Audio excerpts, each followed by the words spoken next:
What's up, y'all? It is episode 9 of the Sci-Fi Zone, where the multiverse meets the 7th inning stretch. And today's destination is going to be recapping the MLB games that we were discussing last episode. So those games are going to be the Pirates versus the Brewers, the Cubs versus the Cardinals, the Rays versus the Royals, and the Braves versus the Mets. Because those games are very, very important in regards to standings and divisions and stuff. And also some crazy stuff just happened in those games. Very, very, very entertaining stuff. And we're also going to be going over the Angels today. And the reason we're going over the Angels today is because they are only 1.5 games out of the AL wildcard race. Crazy stuff. There it is. And the only, it's crazy that you have an Angels bat, actually, is because the Angels bats have been the sole thing taking them this far in the first place. Our offense has just been incredible this year, and I'm really happy about it. And we've done a fair amount of it without Trout, too. So the fact that Trout is back now and he's heating up, that is only better for us. But yeah, and then we're going to end off the episode with talking about who we think is going to be the Rookie of the Year for the American League and National League based on where we are in the season today. So yeah, let's get started here. CJ, Pirates versus Brewers, run it back. Yeah, I'd love to. This was an important game, an important series for the Brewers, as they are in first place wildcard spot, but only by half a game. So it's a really tight race there. I'm sure we'll talk about that more in future episodes. But yeah, the Pirates start off with a win in this game. It's a 5-4 final, and the Pirates were hitting just a lot of hitting. 14 hits as a team. Brian Reynolds was 2 for 5 with a double. Spencer Horwitz was 2 for 4. Tommy Pham was 2 for 4 with 2 runs scored and 2 RBIs. IKF had a triple, and Nick Gonzalez was 5 for 5 on the day with 2 doubles and 3 singles. Nice, that was good timing. Yeah. So just a really great, impressive offensive day for the Pirates. They were putting a lot of pressure on the Brewers defense, and not really doing it by hitting a ton of home runs. They were putting a lot of balls in plays, putting a lot of balls in the gaps. A lot of pressure. Yeah, absolutely. The starting pitcher for the Pirates was Braxton Ashcraft. He's the brother of Graham Ashcraft. You might know as the reliever for the Reds. Same division, brothers. It's pretty cool. He's been a reliever opener for them this year. He's had 8 games with 14 2/3 innings pitched. He went 3 innings in this game, didn't give up a run. He's only given up 2 runs in the whole season. And he was looking good. He only gave up 1 hit, didn't walk any batters. And he was pretty effective in everything that the Pirates needed from him. Chad Patrick was a starter for the Brewers. He did give up 4 runs in 5 innings, but he wasn't looking bad at all. He still struck out 9 batters. Yeah. His sinker was looking great. It was mid to upper 90s with some good movement, good sharp movement. He was tunneling it well. So yeah, I'm not super concerned about his performances going forward.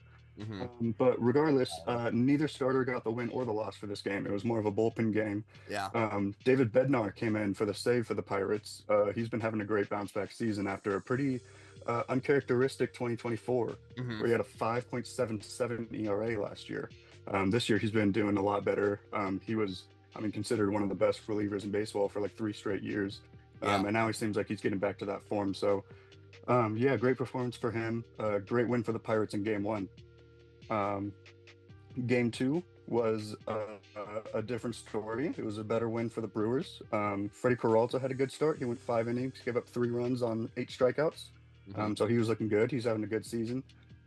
He was taken out after the 6th after giving up 2 singles and a 3-run homer to Nick Gonzalez. So he did go 5 shutout innings, but he gave up those 3. Yeah, dude. Nick Gonzalez is just like slutting on the Rockies. Yeah, absolutely. His name coming up at the end of the series. He's been playing great baseball ever since he came back. He's only had less than 100 at bats this season, but he has been looking great for them. Pirates starting pitcher Andrew Heaney was not looking very good. Gave up 7 runs in Angels 4 legend. innings. Yep, Angels legend, Dodgers legend, Yankees legend. He's been around a bit. So yeah, 7 runs in 4 innings. That's the 2nd game in a row where he's given up 7 runs in 4 innings. He was off to a really surprising good start to the year. He had like a 2.5 ERA at one point. Yeah. maybe that's because of just being in a new division. He hasn't faced like some of these hitters a lot, so guys just getting used to him. But it seems like he's starting to like come back down to earth. He's not been having too many great starts lately. Hmm. Um, the something interesting about this was a really good offensive game for the Brewers, but most of Yeah. the production came from the 8 and 9 hitters. 7 out of the 8 RBIs on the team came from the 8 and 9 hitters. Yeah. With Jackson Churio scoring on a wild pitch for the last run. But Joey Ortiz, 9 hitter for the Brewers with 2 two homers homers. on the day. Really, really good looking swings. Um, he was playing great. The offense was doing well. Um, the other 2 runs that were scored by the Brewers were off of Carmen Mladinsky, our favorite guy. Uh, I have so much trouble with his name, man. yeah, Lidinsky. Mladinsky. It's actually a Polish surname, uh, coming from the word mlody, which means young. So, How old is he? Do you know? no, I don't. No, I don't. You know, I think he's about considering it, 26. yeah, considering it's our first time hearing about him like this year, he's got to be relatively young. So Yeah, that's with his yeah, name for sure. yeah, yeah, totally, yeah. So that was a good win for the Brewers in Game 2. Yeah, and So, Caleb Durbin also hit a 3-run homer as well. oh yeah, that's right. Yep, yeah, Caleb Durbin. Good day for him as well. Um, so going into Game 3, it was tied 1-1 apiece, and this was a really exciting game to me. A really intriguing game. We had Jacob Misiorowski versus Paul Skeens for the pitching matchup. Yeah, Really fun stuff. Misiorowski actually outpitched Paul Skeens, believe it or not. Paul He threw- Skeens probably had his worst start on the year. He only went Yeah, 4 innings and gave up yeah, so 4 hits and 4 earned runs. You know, but that's pretty. You know, for that to be one of your worst starts on the year, that goes to show how good Paul Skeens is doing this year. yeah, 100%. Yeah, And he's yeah, still been doing incredible. yeah, and like you're saying, Mizurowski 5 scoreless innings and only gave up 2 hits and 8 Ks. So and he improves to 3-0 on the year. Yeah, yeah, And man. He's been playing. He's been really impressive to watch this year. He's got a 6.25 WHIP right now, I believe. He's only given up 2 runs the whole season. instead of 6.25, Oh, what? 0.625. Oh. 0.65. Not six. Not 6 base runners. The decimal placement is very important there. Yeah. Yeah, it's a big difference. That's a very big difference. But yeah, a 0.625 whip. Yeah. That's really good. That's Yeah, really he is not allowing runners to get on base. I believe he started the season with 10 or 11 no-hit innings. He's only given up 3 hits Whoa. on the season total. Yeah. Wow. So he's been looking really incredible. I mean, the stuff that he has is like something we don't really see very often, you know. Oh, wow.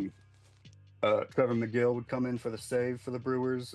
He's been playing really well this year. One of the best relievers in the game right now. But yeah, it was a sort of an uncharacteristic game for Skeens, like you said. Give up 4 runs in an inning. Didn't go very far. Although after he did give up those 4 runs, he decided that he was going to stop allowing base runners to get on base. Yeah. And so that's exactly what he did. He retired the next 7 batters in a row. Would come out. This is weird. Yeah. So overall, it's a good series for the Brewers, keeping them in first place in the wild card spot and in contention for the NL Central. Yeah, man. And speaking of that, the Brewers' next series is going to be versus Colorado, so that's going to really be helpful for them as there are again, no disrespect to the Colorado Rockies, but scoreboard, you can't blame me. Yeah. It's going to be I mentioned this in a previous video when I was talking about the Atlanta Braves because they were, they've been struggling early on this year, and when I was talking about them, they were also having a series in Colorado. And I was like, okay, they can bounce back. So and they did. Yeah. So the Brewers facing Colorado is going to be really good timing for them, especially since they are only half a game up in the current National League wild card. And they're 7-3 in their last 10 games as well. So they are definitely a team to watch out for. I think they're going to make at least the wild card for sure. Yeah, I wouldn't be surprised about that. Yeah, they've been playing great baseball lately. Sort of under the radar team. We haven't really been talking about them that much. Yeah. But I mean, their guys are performing really well. Mm-hmm. And they're only like 3.5 games out of first place, if I'm not mistaken. Yeah. Yeah. I The think, Cubs. yeah. Yep. Yeah. The division's gotten a lot closer than it was a It's couple gotten weeks really ago, fun. Yeah. Yeah. Super interesting stuff. Oh, by the way, so for the Pirates and Brewers series, so me and CJ predicted that this one was gonna go 2-1 Brewers, and we were right. It did go 2-1 Brewers. So there's a prediction there for sure that we got correct. Let's go. A rare correct one for me. Yeah, rare dub. Yeah, and speaking of the NL Central, the next series that I wanted us to cover here is the Cubs versus the Cardinals, both in the NL Central. There we go. Yeah. Me and CJ predicted that this series was gonna go 3-1 Cubs, and it's currently 2-1 Cardinals right now, with Game 4 happening later today. So wrong. I mean, can't blame us. Cubs are doing hot. But the Cardinals, I mean, they've really stepped up this series and shifted the momentum entirely, I feel, in terms of the National League Central race. And to start us off with Game 1, I mean, the Cardinals did dominate this game with the final score of 8-2. And in this game, the Cardinals did something that has never, ever happened before in baseball history. So 4 different guys on the St. Louis Cardinals each hit a 2-run home run in the same game. That's the first time in baseball history that has ever happened before, where 4 different players on the same team have hit a 2-run home run in the same game. And here's the kicker. They all came off of the same pitcher, Cubs starting pitcher, Ben Brown. He gave up 9 hits on that day as well. And also, Cardinals starting pitcher Matthew Liberatore, he definitely pitched way better, I would say, than Cubs Ben Brown did today. He pitched 7 solid innings with only 2 runs given up, 6 hits, and 5 Ks. So pretty good performance overall. Less hits than innings pitched, barely any runs, decent amount of strikeouts. And the bullpen held it down after, as they didn't give up any runs either, so leading them to just an overall really fun game with some history being made there. Game 2 had another Cardinals dub, as previously mentioned, and the bats were hot again for both teams this time, though. But once the Cardinals took the lead this game, they held it down for the rest of the game. Mason won this game. He went 2 for 4 with a double and a homer, as he drove in 4. And Lars Nootbaar hit a 2-run homer as well. And the Cardinals also had multi-hit games from Brendan Donovan and Nolan Gorman to add to the offensive performances. Yeah. Cardinals have been looking great offensively. Homers on back-to-back days from Nootbaar, and then Donovan and Burleson with multi-hit games after a homer game. Yeah, and Mason won. Yes, sir. And in regards to the Cubs offensive performances, the Cubs did have 3 players tack on multi RBI performances on the day as well, with Nico Horner, Seiya Suzuki, and Kyle Tucker. But unfortunately, it was just not enough, as both teams struggled with their starting pitchers. But Jameson Taillon struggled just a bit harder, unfortunately, as he only threw 4 innings and gave up 8 earned runs and hits, including 3 home runs given up. And, the Cubs bullpen did hold it down after he was pulled, but it was too little too late, unfortunately, as the 8 runs that he gave up were enough to outshine the Cubs bats on that day. Yeah. Really fun offensive day all around from everybody. A lot of runs scored, 23 total hits combined in the game. I mean, definitely a game that you'd want to go see live as a fan. That's just a really exciting game, especially considering the division rivalry. Yeah, 100%. And honestly, like I would say the most entertaining games are the games where the bats are just going crazy. Yeah, totally. Like every inning, there could be a lead change. You never know who's gonna give up a homer, who's gonna blow a save, or what. Like that. Yeah, exactly.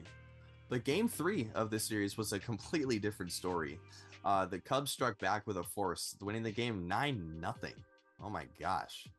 The game started with a leadoff home run by Ian Happ, his 12th on the year, and the Cubs went on to score in every single inning after that until the sixth. And the Cubs had 4 different players with multi-hit games and a 3 RBI day for Ian Happ, and Reese McGuire also hit a 2-run homer as well. And the Cubs defense, they were on top of it this game as well. The Cubs pitching staff only combined for 4 strikeouts on the day. So they did a good job pitching to weak contact for the defense to clean it up, considering that they shut out the Cardinals offense. Yeah, absolutely. Shout out to Ian Happ. Good day for him. Cubs have one of the best outfields in baseball. I mean, they've had some great wins in this series, and we haven't even talked about PCA, Yeah. So like they have guys all around that can do it and give them wins. Exactly. Yeah. 100%. And Cardinals starting pitcher Eric Fetty did struggle against the Cubs hot bats. He gave up 7 earned runs and 8 hits in just 3 2/3 innings pitched. And I've said it before, I'll say it again. It's not going to get the job done. No, it's not. And game 4 just started here in this series, and it's going to be a big game for St. Louis, as they are only half a game out of the National League wildcard behind San Francisco and San Diego, who are both tied record-wise, and only an extra half game behind Milwaukee, who we were talking about earlier as well. So the National League wildcard race is so close, and on Sunday, we're going to be covering the National League wildcard race just as a whole, and also the division leaders in the National League. So just more so the National League playoff race as a whole entirely, just because it is so entertaining. It is so intriguing watching all these different teams and things just play out, because it's so unpredictable. I mean, the Braves are doing their usual mid-season comeback. The Reds, don't count out the Reds. I mean, yeah, they're doing pretty good this year too for some reason. Like they're only like 3 or 4 games out of the wild card race as well. Like there are so many National League teams with, like, it could just change with 1 or 2 series. Like that's it. Like it's completely different. And another reason that we're going to be covering the National League playoff race as a whole next video is because this video later on, we're going to be talking about the Angels and the wild card race and how they factor into it, and how other teams are going to be compared to them, just to see how we can determine how well the Angels are going to be doing in the wild card race. But we will get to that. So yeah, speaking of very close playoff races, the Mets and the Phillies, they are very close. And like I was talking about earlier, the Braves, they're also probably pulling off their midseason comeback like they usually do, and they are playing the Mets. So CJ, you want to run us through that series, because this series also had some really fun games in it as well. Yeah, this is another really exciting series. Another couple more teams who have a real chance of making the playoffs. Obviously, the Braves have been struggling, but getting better. They're 6.5 back in the wild card. So game 1 is a win for the Braves. Yeah. Spencer Schwellenbach had another great start. It's a fun name. It's a really fun name. He went 7 strong innings, only gave up 2 runs on 4 hits, and only walked 1 batter. He did allow a homer to Juan Soto in the 6th, but I mean, it's Juan Soto. He kind of does that. He hits home runs. Yeah. And Lindor got 2 hits as well. Good for him. He's kind of been struggling a little bit lately, more than usual. But besides from them, there was not a lot of production in the lineup. Their 4 through 8 hitters for the Mets were 0 for 18 on the day combined, and they did not walk a single time. So not getting on base, not doing anything for the team, not providing that run support like we've talked about needing so much. And the Braves was a different story. They had their big names producing, as they have in the past. Acuna, Matt Olson, and Austin Riley each had 2 hits. Matt Olson doubled, Austin Riley tripled, and Acuna hit a homer. Acuna has been looking great ever since he came back from his injury. We've talked about it a little bit before, but he's still hitting around the 400 mark. And Ozzie Albies was also the 3rd run scored to win the game. Then Rice, Ozzie's been there for a long time too, and he's just been one of the best Braves of recent years. Raisel Iglesias and Dylan Lee came in to close the game out. Good looks for them. Rexall's been struggling a bit this season. I wouldn't be totally surprised if Dylan Lee moves to the closer position at some point, because I mean he's just been absolutely incredible. Yeah. He's got about a 1.77 ERA with a 0.81 WHIP, not an 8.1 WHIP, 0.8 WHIP. Yeah. Um, And Raisel Iglesias' ERA is still above 5 right now, right? yeah, yep, That's yeah. I'd rather have the guy with the 1 ERA. Yeah, totally. Yeah. I feel like come playoffs, if the Braves are still playing around that time, I imagine they might lean on Dylan Lee a little bit more in those high leverage games. So yeah, it was a good win for the Braves in game one, a good outing for Schwellenbach and a good offensive day. Yeah, Um, 100%. game two was another good win for the Braves, 7-4 final, and some more lacking offense for the Mets. The 1 through 3 hitters for the Mets were 0 for 11 on the day. Yeah. 0 for 11 with 5 strikeouts. Nobody on the Mets had a multi-hit game, and they struck out 14 times as a team. More than half of the outs they recorded were strikeouts. So when you're doing that, you're not giving yourself a very good chance to win the game. No. Then again, they were going up against Spencer Strider, who we say every time the last couple of weeks, he's back pretty much. He's looking really great. Despite Finding his stride. Yep, absolutely. Spencer Slider. Yeah. Well, actually, it was a different story in this game. He was mixing it up a little bit more. There were 6 of his 8 strikeouts were on fastballs. He got 1 strikeout on a slider, and he did strike out someone on a curveball too. I believe it was Juan Soto that he got the curveball strikeout on. Yeah, so. you know, pitching up your pitch mix is definitely a good thing to have if you want to be successful in the big leagues. Yeah. Scouting reports go crazy nowadays. So being able to mix up what you're feeling at a 2-strike count is definitely gonna be able to provide success for you as a pitcher, and that showed today with Strider for sure. Yeah, totally.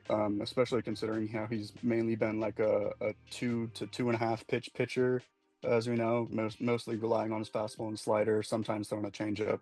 And we did hear within the last couple of years that he's been working on adding a curveball, which seems like which has been working out for him for the most part. Yeah. So that's going to be really important for him, especially considering a couple ticks down in velocity.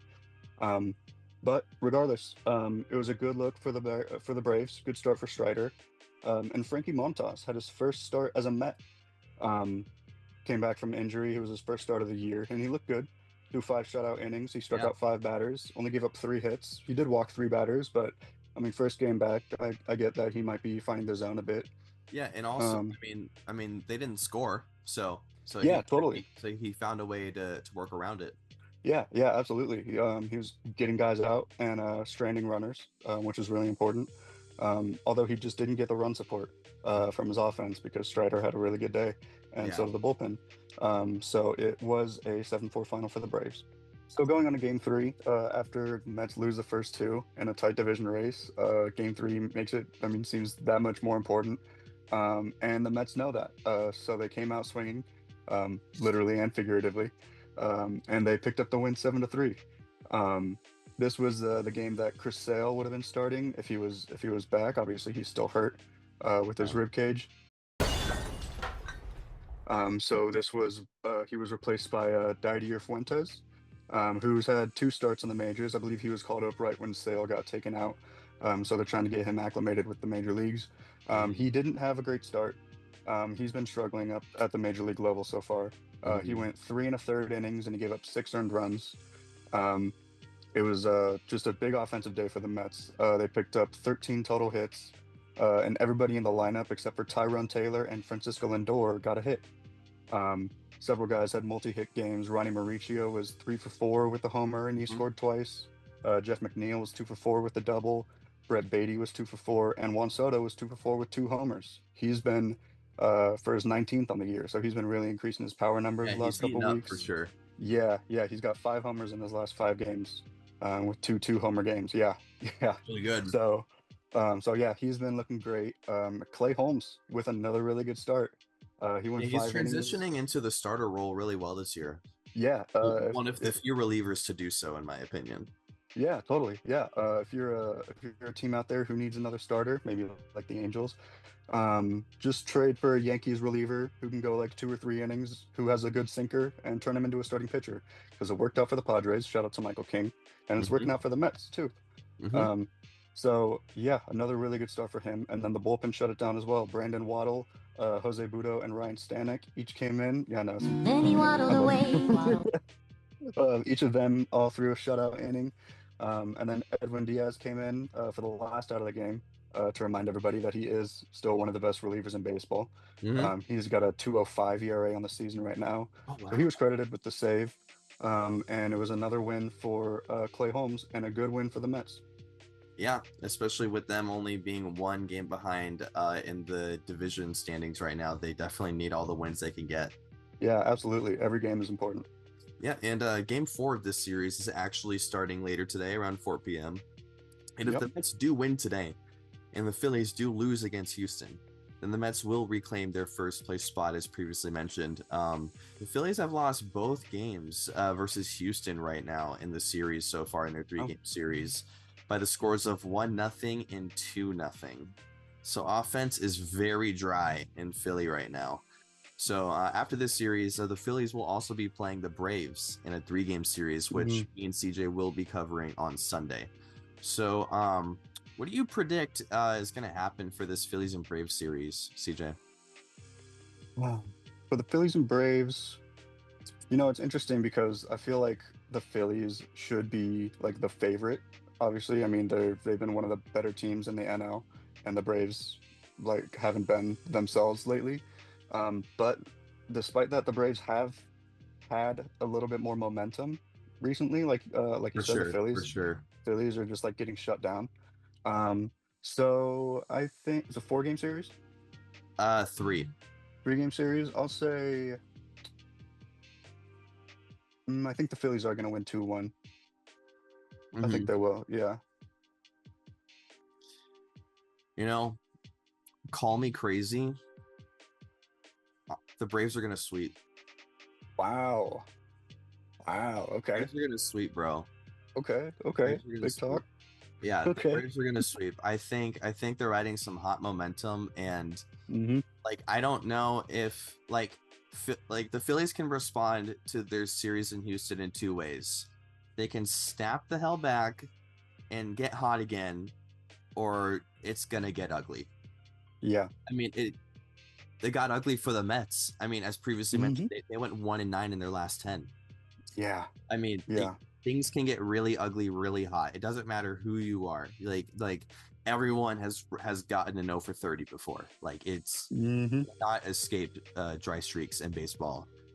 You cannot. And Atlanta has done this time before and time again with this almost exact squad multiple years. Mid-season, they find their stride in Spencer Strider and other people, and they get hot. Like look at the numbers. Like look in the past. It's happened.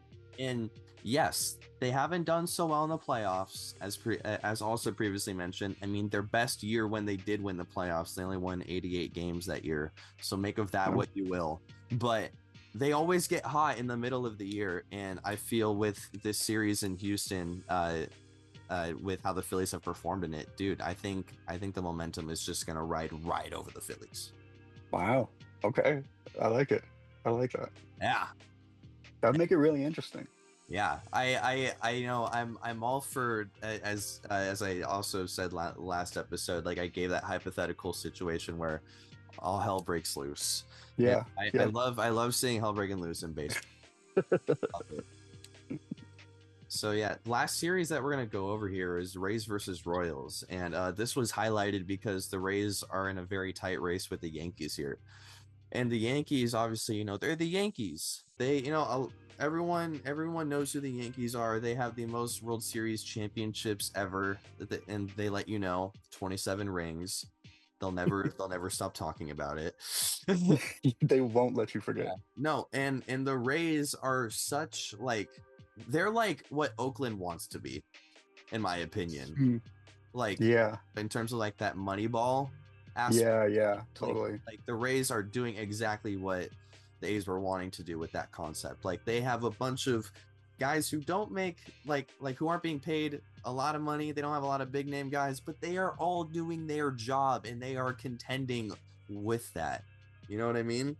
Yeah, yeah, absolutely. I love that comparison, actually. The Rays are kind of like the Moneyball team of the 2025 season. We've talked about how they don't really have like a big name guy. I mean, Yandy Diaz is probably their most recognizable player because he won the batting title a couple years ago. Yeah. But even then, he's not like carrying the team offensively with like power numbers. It's just like a really good all around good baseball team. Yeah. They definitely filled out every aspect of the roster with intention for sure. Yeah, totally. Last video, you predicted that this series was going to go 2-1 with the Rays taking the 2. I predicted the Rays were going to sweep this series 3-0. So in game 1, we'll go over it. Game 1 ended with a final score of 5-1 with the Rays taking it down. Predicted to happen. Taj Bradley, who started the game, accomplished pitching into the 6th inning or later without giving up a single run for the 2nd time this year. Which, you know, probably, so that just shows it was one of his best starts of the year. Only gave up 2 hits in 6 2/3, no runs, 4 Ks. He did his job. He got the job done. You know. Yeah. Rays also tacked on 11 hits that day, including 3 players getting multi-hit games. Danny Jansen got 3 RBIs on the day, including a 2-run homer. So good game from him there. Royals only had 2 runners in scoring position the entire game. That's not going to get the job done. And just 4 hits for the team as a whole and 2 earned runs. Kansas City is going to need to step it up from performances like this if they want to even be a contending wildcard team this year. Because when we were talking last video, they were only like a game and a half back or maybe 2, but now they're more because they just been not doing well in the series versus the Rays. And it doesn't seem like they're going to be doing well in today's game either. As about halfway through, they are losing 4 or 5-0 right now. So we'll see. But yeah, the wild card race, as we're going to talk about, it's very competitive. And errors, tacking on extra runs, not enough hits, pitching ain't doing it. It's not going to get the job done. Game 2 was a similar story as well, unfortunately, for the Royals as well. The Rays come out on top again, 3-0, shutting out the Royals entirely, making it just 1 run scored for the Royals in the entire series thus far. After this game, Drew Rasmussen for Tampa Bay threw another great game through 5 scoreless innings with just 2 hits allowed, 2 walks and 5 strikeouts. The Rays bullpen after this held it down, including Edwin Uceta, who struck out 4 out of the 5 guys he faced that day. Pretty cool. Yeah. Michael Wacha. Waka waka. You know, Waka Waka Waka. Waka flocka. Michael Wacha somehow struck out 9 guys while giving up 9 hits, but only giving up 3 runs in 6 innings pitched. Yeah. Weird day for him. You know, as previously mentioned, the Royals just could not put the bat to the ball on this game. And, you know, even though he only gave up 3 runs, it just was not, it was too much for the Royals to handle, unfortunately. Yeah, absolutely. And then, Drew, sorry. Yeah, no, go for it. I was just going to say Drew Rasmussen's been one of the best pitchers in the American League right now. His ERA is down to about a 2.4 right now. He's been playing great. And something I noticed about this game, he went 5 shutout. He only allowed 2 hits and 2 walks, which makes you think that he probably wasn't throwing a ton of pitches. So I asked myself, why did he come out of the game so early? And so I looked at his pitch count, and he threw 62 pitches in the game. And they took him out after 5 innings. And they had their bullpen. They had 4 bullpen guys go. We talked about this with Zach Little. Yeah, he threw 69 pitches, and they took him out of the game. Is it Littell? I don't really know. I know Little, but you know, I'm not the best with names.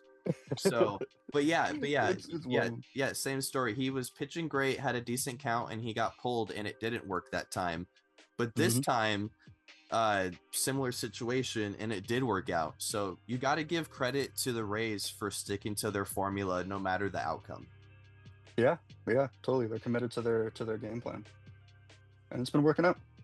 Yeah, I mean, they're contending with the Yankees. Yeah, they're game back in first. So yeah, game 3 is going to be starting. It was actually happening while we were recording this. As I previously mentioned, the Rays are winning right now. So, where do you think the Rays are going to be, CJ, when we reconvene for our next MLB episode on Sunday? Do you think the Rays are going to be in first, or do you think they're still going to be very close in second? I mean, the Rays have been, there's not many teams who have been playing better than the Rays right now. I mean, they've been hot. I don't expect them to really start losing. I don't know if the math is going to work out this way, but I think I'm going to say by the time we record on Sunday, the Rays are going to be half a game back. Mm-hmm. We'll see how the math works out, but I feel like I don't think the Yankees are really going to get many freebies and have some easy days to get ahead in the race. I think it's going to be pretty close. Mm-hmm. They did lose 2 out of 3 versus Cincinnati, so yeah. that definitely is going to be a factor in morale. But the Yankees are facing Oakland in their next series, so I feel like they're definitely going to take a couple games there. Yeah, absolutely. I think I'm going to stick with you on the half game back. I think that's valid. Okay. Yeah. But I would like to see them be a game over in first, realistically. I would too. Yeah, honestly, that'd be pretty great. Yeah. All right, so yeah, me and CJ are going half game back when we reconvene on Sunday in terms of the Yankees and Rays divisional placement. So next topic here, and this is going to be our big one. The Angels, as of today, are only 1.5 games behind out of one of the 3 wild card spots. Wow. CJ, what do you have to say? Yeah. I'm excited, man. It's really exciting. The Angels have been playing great baseball lately. We talked about the Rays playing good baseball. The Angels have been on par with them. They're each 7-3 in their last 10 games. There's not many teams in the wild card race who have been playing better than the Angels lately. Believe it or not, it feels kind of weird to say that. Dude, I mean, we took 3 out of 4 versus the Yankees recently. Yeah, man. We just swept Boston. Yeah. Effectively going above them in the wild card race. Mm-hmm. Yeah, Boston's now, I believe, 2.5 games back because of us. And yeah, man, the Angels haven't really been. I think the last time the Angels were even in third place was 2018, I think. So it's been, I mean, like 6 or 7 years since the Angels have really been like a competing team, you know.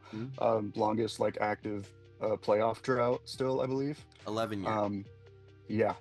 Yeah, 11 years for the playoff drought, not good.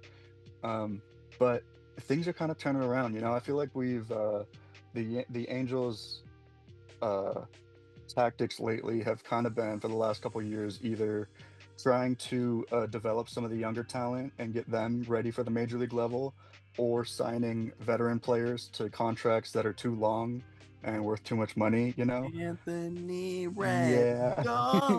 Yeah. I don't even know where he is right now. Anthony Rendon, if you somehow catch yourself watching this podcast, I hate you. Donate every single dollar you've ever made from the Angels and just like say you're sorry. Can you just say you're sorry for everything? For one thing? Say you're sorry for one thing. No hablo inglés, my ass, bro. Like, dude. Hey, man, this guy's making over $200 million on us, and he decides he hasn't even played a full season in the entirety of his contract. And then on top of that, he's already been injury ridden for every single season he's played for us. And on top of that, he waits until the start of spring training this year to decide he's getting season ending hip surgery. Crazy time for him to wait, like knowing that that there's something wrong, at least. Maybe not knowing that he needs surgery at the time, but like to wait up until like it's time to start playing to actually be like, hey, yeah, I can't play. Like, I mean, I don't know. There's not much. I don't know what to say. It's frustrating. You could say you hate him because I hate him. Yeah, it's true. You did just say that. Yeah. I was so excited when we first signed him, man, because it was like coming off that 2019 season. He was like third or fourth in MVP. Too. I would like that's what makes this all the more frustrating. Is I mean, That's honestly been almost every guy we've signed, to be honest, because we always Yeah. sign guys who are like exciting players, and then just the angel effect happens. Yeah, I feel like in the past, at least in the 2010s in particular, we signed guys because of the things that they did in the past and not because of the things that we thought they could do in the future, you know? Like, yeah, you had some really good seasons like 4 or 5 years ago. We'll give you $150 million for 6 years, you know? And it just doesn't it doesn't pay out. Yeah. Or like even if they did have a good season last year, like still, like it doesn't. It just something flips. Yeah, yeah. With that being said, though, Yeah. there have With been a that lot of being bright said, spots. Yeah, with all of that out of the way. Speaking of the us Angels fans developing, have a lot of trauma. there's a lot. Yeah, we have some stuff to get off our chest. Um, but speaking of those, the young core of guys, seems like they're really developing into some of the best major leaguers in the division right now. I mean, Zach Neto has turned into one of our best players on the team. Mhm. He has the second highest slugging percentage among qualified shortstops, only behind Ellie De La Cruz, who's been having a great year himself too. That's awesome. He's got about 18 to 20 home runs right now. And Neto's also got the most steals on the team, despite missing the first couple weeks due to a shoulder surgery that he had, which is going to affect anyone's game, but it seems like he's really been recovering from it really well. He's definitely one of the bright spots of the Angels. I hope he's an Angel for a really long time. Me too.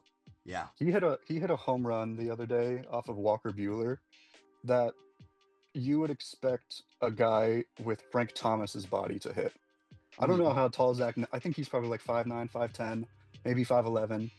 He's not like a big guy, but Like he hit a ball. He's got to be 180 pounds max. Yeah, I was thinking that. Yeah, somewhere around there. Walker Buehler painted a ball on the outside corner, high and outside corner, and Zach Neto didn't even necessarily swing super hard. It was like his normal swing, and he basically took it to dead center, like easily. Like it was a no doubt home run. It was the first pitch that he saw of the game. Did it go over like the bush area or no? It like short hopped the wall behind the wall. Oh, got it. You know, like at left center, how like there's a space behind the wall. It like almost hit the wall behind the wall. So it was probably like at least 430. Yeah, probably 430. Yeah. Yeah, that's some big boy power. That's some big boy power, and he's one of the fastest guys on the team. Another guy with big boy power is Logan O'Hoppe. He's been playing really well. He's a great power bat for the Angels. He needs more time. Yes, yeah, I totally agree. We did just sign Travis d'Arnaud in the offseason, so I guess they want to make that contract worth it, even though Logan O'Hoppe was obviously going to be the starting catcher. Dude, Angels have a thing for signing shitty catchers. Like, I don't know what it is. Like, we are just crappy catcher, give them to us. Yep. We'll take them.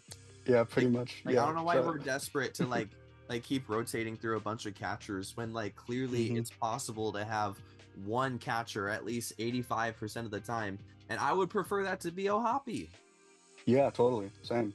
I mean, he already broke the record for most homers by an Angel catcher before the All-Star break. He's at 17 right now. Previous record was 15. Still a couple weeks left. So he's been great. Yeah, and put that into perspective for Cal Raleigh, everyone, by the way. Yeah, he's got about twice as many homers as O'Hoppe right now. But yeah, and speaking of young guys, shout out to my dad for this stat. On Monday's game of the series, the Angels used 8 of their 9 own first-round draft picks all in the same game, which hasn't been done since the 1991 Brewers, who were also facing the Boston Red Sox, coincidentally. Wow. That's one of those young guys, his name is Christian Moore. If you haven't heard of him, the following night, Tuesday night, he made baseball history. Did something never been done before. He became the first player in baseball history to hit a game-tying and walk-off home run while being behind in the score, hitting the walk-off home run, and being the only player to drive in all the runs for the team. Wow. So, game tying home run, and then they lost the lead, and then he hit a walk-off home run, and then he was the one who drove in all the runs for the team the whole game He literally carried the offense for the day. as a rookie. Yeah, he won them the game. That's yeah. crazy. Really, really fun event happening there. Yeah. So, yeah, Angels 1.5 games behind in the wild card. So basically, the wild card as of today looks like the Tampa Bay Rays up at the top, being 45-35, being 3.5 games up ahead of everyone else. Then they are followed by the Toronto Blue Jays, who are 42-37. They are 1 game above everyone under them. And then the Mariners are 41-38, and they are just even right now. And then, so those are the 3 current qualifying teams for the wild card: the Rays, the Blue Jays, and the Mariners. So the teams that are currently under them trying to make the wild card are the Guardians, who are 40-38, as they are half a game behind the Mariners. And then the Angels, who are an even 40-40, are, like I said many times this episode, 1.5 games behind. And then they are followed by the Rangers and the Red Sox. And the Red Sox are single-handedly there because of us, because we sweep them. Screw you, Boston. I hate y'all. So yeah, personally, I only see us being realistically a last seed in the wild card. Just because the Rays are at least going to be a wild card team. If not them, then the Yankees for sure. Yeah. And then the Blue Jays, I also see them being in there as well. Yeah, there might be 3 AL East teams in the playoffs. Yeah. Yeah. So I don't think the Red Sox are going to be there. I just don't think they have the depth, especially with Devers being gone now. To better help us visualize the Angels' chances versus the wildcard teams ahead of them, I did a stat comparison of the Angels' team stats and the higher standing wildcard team stats to see how they compare in an attempt to determine how much of a threat the other teams would be if they were to face each other in the wildcard series this year, based on how the teams have performed as of today. So to do this, I based it on 2 categories, pitching and offense. And offense is going to be based on 8 different categories, that being hits, home runs, RBIs, stolen bases, walks, fewer overall strikeouts, batting average, and OPS. And then pitching is also going to be evaluated on 8 categories as well. Those being ERA, saves, strikeouts, whip, hits allowed, runs allowed, home runs allowed, and walks allowed. So if one team has better stats than the other team in one of these previously mentioned categories, then they will get 1 point. So for example, since we have 16 total categories, 8 for offense and 8 for pitching, a hypothetical final overall score when comparing who has better stats in more categories would be 10-6, with one team having better stats in 10 of the 16 categories and the other team having better stats in the remaining 6 categories. So even if a team, let's say, has walked 100 total guys and another team has walked 101 guys, even though that's basically the same thing, they are still going to be rewarded a statistical win for the category, since that is technically less. So a team will be considered a major threat if they are winning against the Angels in 13 or more out of the 16 categories. And then a team will be considered a slight threat if they are ahead in 10 to 12 out of the 16 categories. And then they will be labeled as fair game if it is 9 or fewer categories, based on the teams that are ahead of us. So I will be going in order of the teams that are at the top to where we are. You ready, CJ? Cool. Sounds good. Yeah, I like it. Cool. So when comparing the Rays versus the Angels, not surprising here, a major threat. Yeah. The Rays outscore the Angels in offense in 7 out of the 8 categories, and they outscore the Angels in pitching in 6 out of the 8 categories, with one of them being tied, that being home runs given up. So overall, the Rays versus Angels score is 13-2 with a tie. So major threat there. Yeah, not totally surprised about that. The Rays have been one of the best teams in baseball this year. If they're not going to be a wild card, they're going to win the East. So yeah, they've had one of the best overall offensive teams and some of the best pitching as well. for sure. Yeah, they really have their whole team roster dynamic figured out. Yeah, yeah. There's not really a weak spot. Nope, totally not. Next team we have here is the Blue Jays. So for offense and pitching, they beat us in 7 out of the 8 categories, putting an overall score of 14-2, which I was a little surprised to see how big of a difference the Blue Jays were. You know, I didn't realize. I mean, like, I know our pitching this year hasn't been good, you know, and like compared to most of the teams here, our pitching is going to be worse. But I didn't realize just how good the offense was also being this year for Toronto as well. Yeah, yeah, they've been playing really well too. In a super competitive division, we'll see how that kind of sways the wild card standings, if any. Maybe if they're playing the Yankees and Rays more than we are, maybe they're going to take a couple more losses. But yeah, the offense has been doing great for them. Yeah, although one thing to note here, the Angels have more home runs than every single team here, by the way. Wow. Yeah, like if the Angels have one thing, it's home runs. And for example here, the Angels have hit 118 home runs as a team so far this year, and Toronto has hit 81. Yeah, so if the Angels can rely on anything, it's going to be home runs, which is pretty cool. Yeah, yeah. So next team we have here is the Seattle Mariners, which is a division rival, of course. Again, we have another 7 out of 8 categories winning over the Angels in offense and pitching with an overall score of 14-2. Wow. Yeah. Yeah, so they are also a major threat based on the categories. Yeah. I mean, again, I'm not surprised, but I didn't realize also how good they were doing compared to the Angels. Yeah, me too, Stat-wise. honestly. Yeah, yeah. I mean, obviously, Cal Raleigh is the best catcher in baseball, so he's been doing a lot for their offense. But he's not the only guy producing for them, you know. And obviously, they have one of the best pitching staffs in all of baseball too, right? With Logan Gilbert coming back from his injury. Yeah, they're definitely going to be a competitive team in this race. Yeah, really interesting stat here though.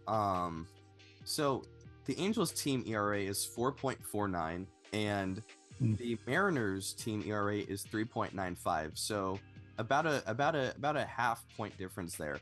Pretty big. But what's interesting is both of the teams' ERA pluses are 93. Really? Yeah.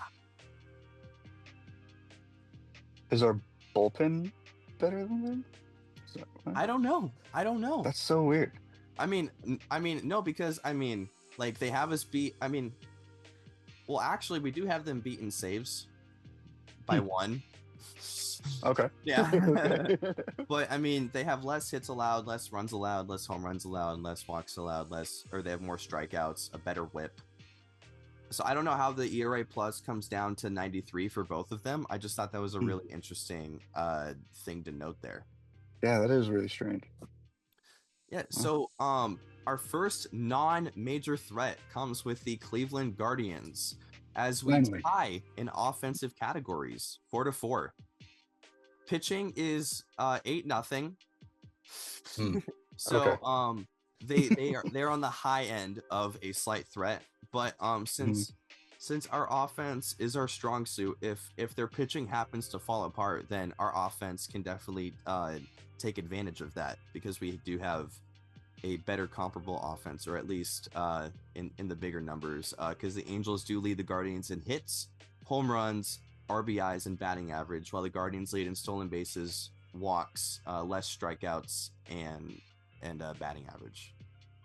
Oh. Yeah, I think I might have said the Angels were better in batting average. I meant OPS. If I did. Okay, yeah, I thought I heard that. Okay. Yeah. So the Angels hits, home runs, RBIs, and OPS, and the Guardians are stolen bases, walks, strikeouts, and batting average. Interesting that we have more hits than them, but they have a higher batting average than us. Yeah, I agree. That's so weird.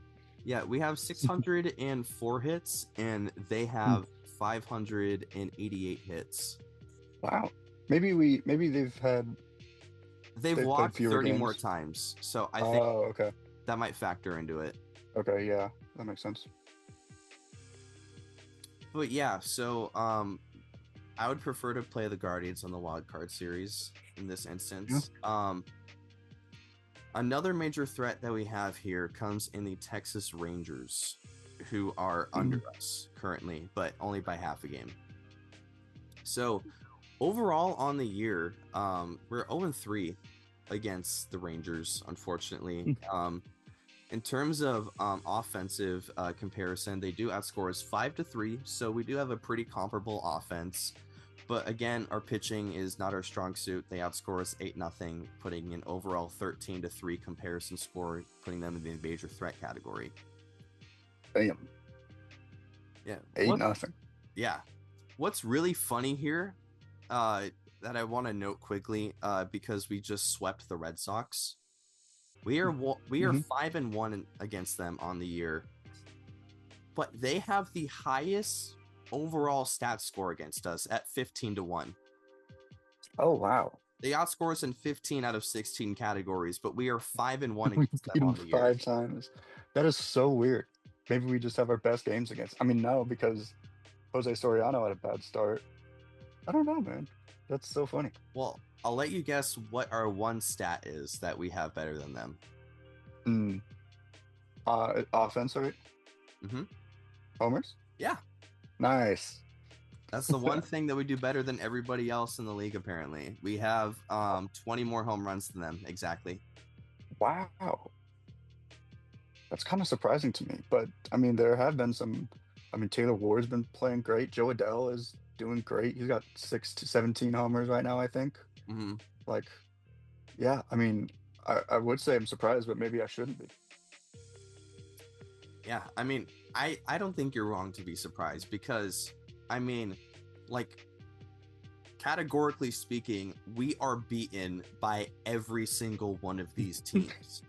But when we play against them, like, I mean, we don't do that bad. And I didn't know our record against the other teams here. And I'm going to do that really quick. Against the Rays this year, you know, yes, it's a small sample size, but it's all we have to go off of. We are 2-1 against the Rays this year. We're 2-3 against the Mariners, so not that bad. We're 3-3 against the Guardians, so that's a split there. We are 0-3 against the Rangers, so not good. We are 5-1 against the Red Sox. Oh, maybe we want the Red Sox to make the wild card. Maybe, yeah, maybe. So yeah, I would say, based on all of this, I'd say our biggest threats are going to be our division rivals, because that's who we've actually performed the worst against. We have a combined record of 2-6 against the Mariners and the Rangers. You know, and you know, they're in the same spot we are. You know, we're all fighting for a playoff spot, and it's all really close. And we need to continue somehow pulling off what we're doing, and we need to do it better.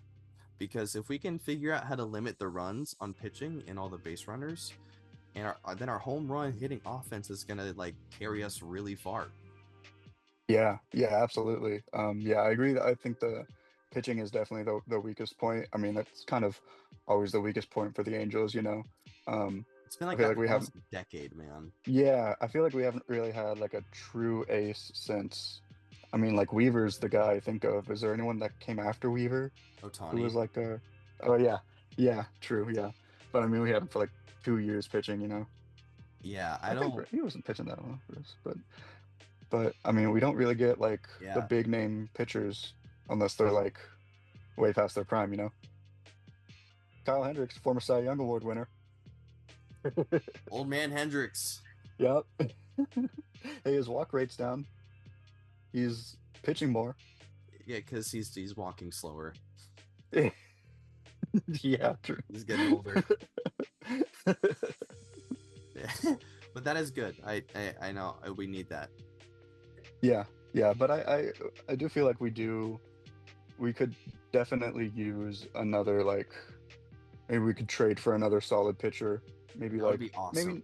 maybe not necessarily like an ace pitcher, because I mean Soriano and better than Kikuchi are doing well. Yes. Yeah, we don't need Giolito back. Red Sox can keep him. We don't need him. But yeah, I mean Kikuchi and Soriano are doing really good lately. Mhm. I just would like them to have a little more depth and a couple more guys that can like kind of stand up to that, you know. Yeah. And for those who don't know, I reference Lucas Giolito because our final year of having Shohei Ohtani on our roster, we decided to keep him instead of trading him for anything.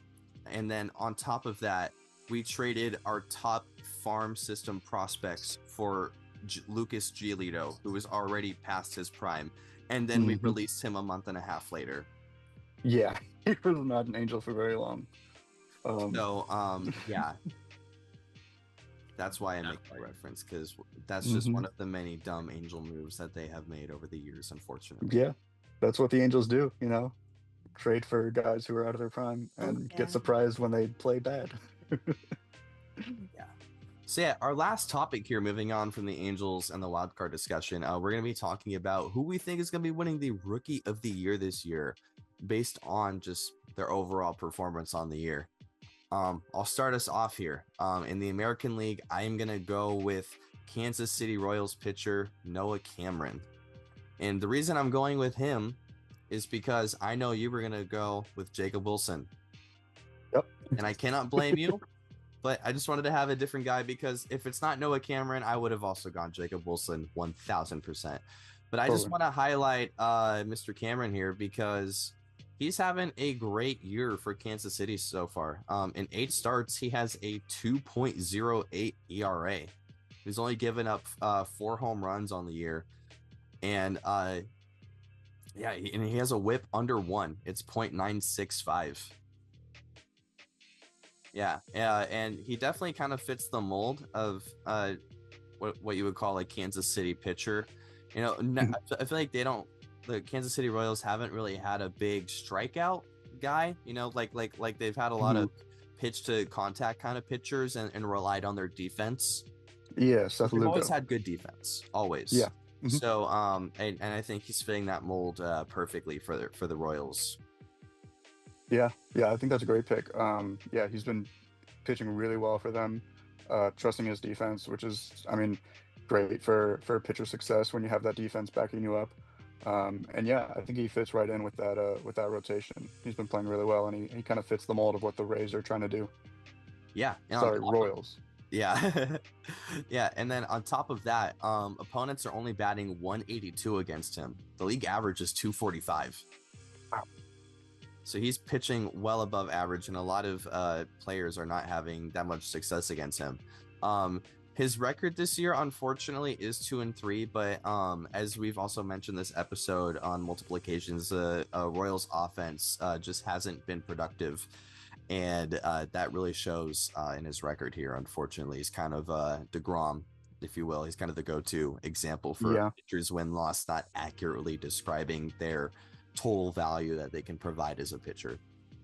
Yeah, might turn into Paul Skeens getting that comparison, being that DeGrom type, because he's 4-7 with a 2-something ERA. Yeah, exactly. But yeah, so that's gonna be my American League Rookie of the Year pick. Can go with your American League Rookie of the Year pick. Yeah, surprise, surprise, it's Jacob Wilson. I mean, there's only so much you can say about him at this point. Like, if you want to know how good he is, you just look at the stats. I mean, he's still hitting 344 almost halfway through the season right now. He's been he's one of the best contact hitters in baseball right now. He's got the second most hits in baseball behind. I'm sure you can guess who. I don't need to say his name, but it's that guy in the Red Sox shirt, Aaron Judge. And yeah, so other than him, second most hits in baseball. He's on pace for about a 4.5 WAR season. And one of the really interesting things about Jacob Wilson is he does not strike out at all. No. If you want an above average strikeout rate for a hitter, is striking out around 16% of the time. 16% of your at bats. Once you get to the 10 to 12 to 14%, then you're talking about some of the best players in baseball. Yeah. Some of the hardest guys to get out. Jacob Wilson's K per nine, or not K per nine, his strikeout rate is 7.3.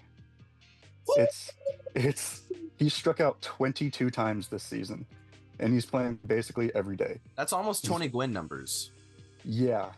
Yeah, which absolutely. Yeah, that'd be which a y'all need to really check good out Tony comparison. Gwynn's baseball reference page if you haven't. Yes, yeah, Mr. Padre, absolutely. Yeah, Mr. um, Contact, I'll call him that too. yeah. Also, just realized that Mr. Padre translates to Mr. Dad. So, shout out to Mr. Dad, Tony Gwynn. Um, but speaking of the modern Tony Gwynn, yeah, Jacob Wilson is, I mean, one of the best shortstops in baseball right now. And he's playing for a not a great team. Obviously, the A's are struggling this year, but he's been one of the bright spots in their lineup. One of the several really young, promising guys that they would like to lock down for their future. And yeah, I mean, Jacob Wilson is just uh, an absolute menace at the plate. Pitchers can't stand facing him because it's so hard to get him out. Yeah. And that's a big part of the value that he provides is wearing down the pitchers for other batters to see more pitches. Yeah, hopefully the A's can build around him in future seasons. Yeah, totally. Yeah. Hopefully they can build a ballpark as well. Yeah. Yeah. That'd be cool. Yeah. So moving on to the National League, my pick is going to be the Atlanta Braves catcher, Drake Baldwin. I mean, he has been a really good, reliable catcher for Atlanta this year. Just for his base number stats, in 156 at bats this year, he's batting .288 with 9 home runs, 26 RBIs, 19 runs scored, and he's put up a 2.1 WAR this year. Wow. Mm-hmm. Yeah, not many extra base hits. I will say he's definitely more of a contact guy. He has only 4 doubles and 9 home runs. So most of the extra base hits are going to be coming from the home runs. But as I previously mentioned, he's batting .288. And he is slugging .846 despite not having those big power numbers. So that is pretty awesome there. And being a catcher as well, a lot of pressure on your shoulders, not only to just call games, but also to be a bat as well. And he's definitely been a good bat. And I really hope that he can be a big part of the mid-season comeback that I've been saying that is going to be happening for the Braves this year. And I think he will be. Yeah, totally. That's a great pick. He's been playing really well this year. We talked about how demanding of a position catcher is and how hard it can be translating to like hitting when you have so much that's required of you, calling the game and including the physical toll. Yeah. But yeah, he's been playing great, and he's been a big part of that team's success. For sure. And also, even though he is not necessarily getting a lot of extra base hits, for those who don't know what this stat is, hard hit rate. It is the percentage of balls in play with an exit velocity of 95 miles per hour or more. The league average is 41.1, and my boy Drake here, not the rapper. Pause. No. My boy Drake Baldwin here, he has a 51.9 hard hit percentage, so 10% better than the MLB average. So he's hitting the ball hard and he's hitting it good.